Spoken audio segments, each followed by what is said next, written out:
here at Ray's Indoor Mountain Bike Park in the Kink Bull, aka Subaru room, and we are here to do a bike check with none other than this guy, Geoff Meade. Geoff is one of my favorite people in the whole world. He rides for Tech Bike Co, and he has a pretty unique bike setup by today's BMX standards. So thought it'd be really fun, and we got a few requests for Geoff to do a bike check. So we're gonna run through it. And Geoff, take it away. Tell me what's on your bike. First of all, I'm running the Tech Bike Co Trident. This is a 20.75 inch top tube frame with a standing platform. It's the Trident. Figured to start with the front of the bike, roll my way back. I am running both brake levers, front and rear. Shout out to Wooder for the bar ends. 3D printed me some sweet bar ends with some brakes on there. These are Kink Help bars, Eclat FREESTYLE levers with some lever covers. Moving on down to the stem is the Wooder design stem with the CNC gyro tabs on. Titanium headset spacer, Odyssey F25 FREESTYLE forks with the brake studs. What do you like about that stem? I like that there's gyro tabs on it, and it's an awesome top loader stem. I've put this thing through the ringer since I put it on, and all I've needed to do is just keep it tight. And then the gyro tabs give me a lot more room to get the brake leverage that I need with today's taller head tubes. Front brake, Odyssey Evo 2.5. Eclat Mirage tire, laced up to an Eclat E440 rim. 36 spoke with the Primo Tony Nair hub, or the N4 hub. And some Haro, I think it's the Legacy FREESTYLE pegs. What do you like about those? Aluminum, all four of them, weigh less than 2 pegs do for steel. Kept the thing light. They actually still slide pretty well, and they've been holding up for what I've been putting them through. Snafu Mobius, I've had this thing since 2008. I just keep pulling it apart and re-greasing it and C-clipping it back together, and she's still kicking. I got some of the Eclat brake cables running dual down the top tube to a old school, some of the older guys might notice the splitter in the back to get a little bit more leverage, and also keeps my cables tucked in since my feet spend a lot of time down here. It keeps them tucked in and out of the way so I don't break any of the cables. Alienation seat, I actually don't know the Master seat. Master seat is actually, I picked it up, it was super light, it's nice and big, my knees fit it, I can sit down on it when I'm going fast backwards. Salt seat post, Sunday seat post clamp, and then moving down we've got a Fuelo full chainring sprocket and RNC titanium cranks in the 165. Running Merit plastic pedals, and then rolling back to another 2.5 Evo, and then another Mirage tire, the Alienation Venus Free Coaster hub. This hub ties this whole bike together. I love this hub, and it's the first free coaster hub I've probably gotten my hands on that was designed for the kind of riding I want to do. In the back, same thing as the front, Haro FREESTYLE pegs. I've got a axle extender behind my peg covered up by an Eclat chromoly guard. Gave me a little extra length in the back for ice picks. I ride goofy-footed, so when my foot's back there, the lean over, it just gives me a little extra grab point for the peg to be on. And bottom brackets, just Merit bottom bracket. Couple things. Why that crank length?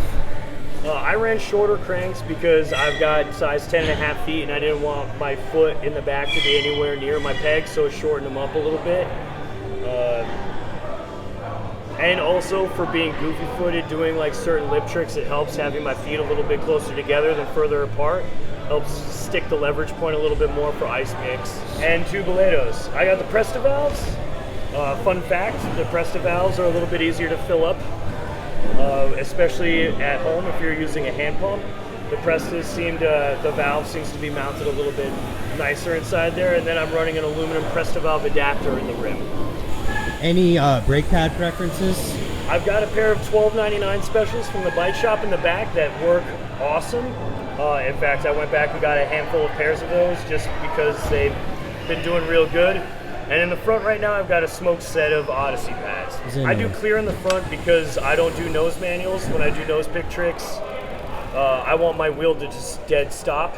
So I run clears in the front with a little bit of Chijo's Tartar, and in the back I'm just running a stock brake pad against just a clean rim surface. I gotcha. So what about the Tech Bike Co makes you want to ride that thing?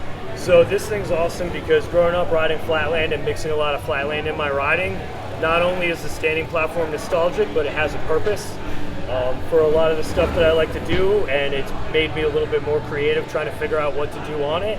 It's a nice little breath of fresh air on something, like on a whole bunch of frames out there that kind of all look the same to me.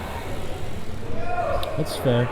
Is there any other like things you're super particular about that you like your bike being set up a certain way? Well, I'm like super particular about brakes. I'm running an aluminum Nikon brake cable housing to increase the stiffness. I do not like flex in my brake system.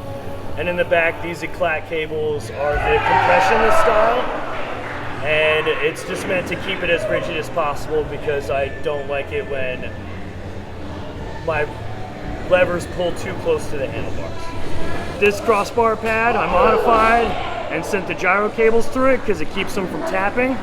I've got a little bit of heat wrap keeping it together at the top for gyros and spinning the bars tricks, or even like doing like decades.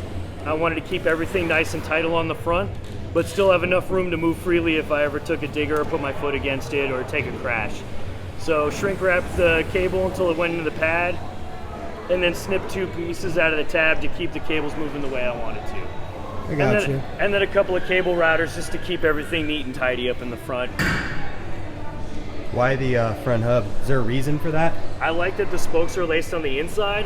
I am usually pretty abusive to front hubs, and this is the second in a row I've had of this hub. I had one for probably 10 years and retired it, and I like the hub so much, it was so easy to work on, and the inlaid spokes to protect everything and keep it out of the way seems to help quite a bit.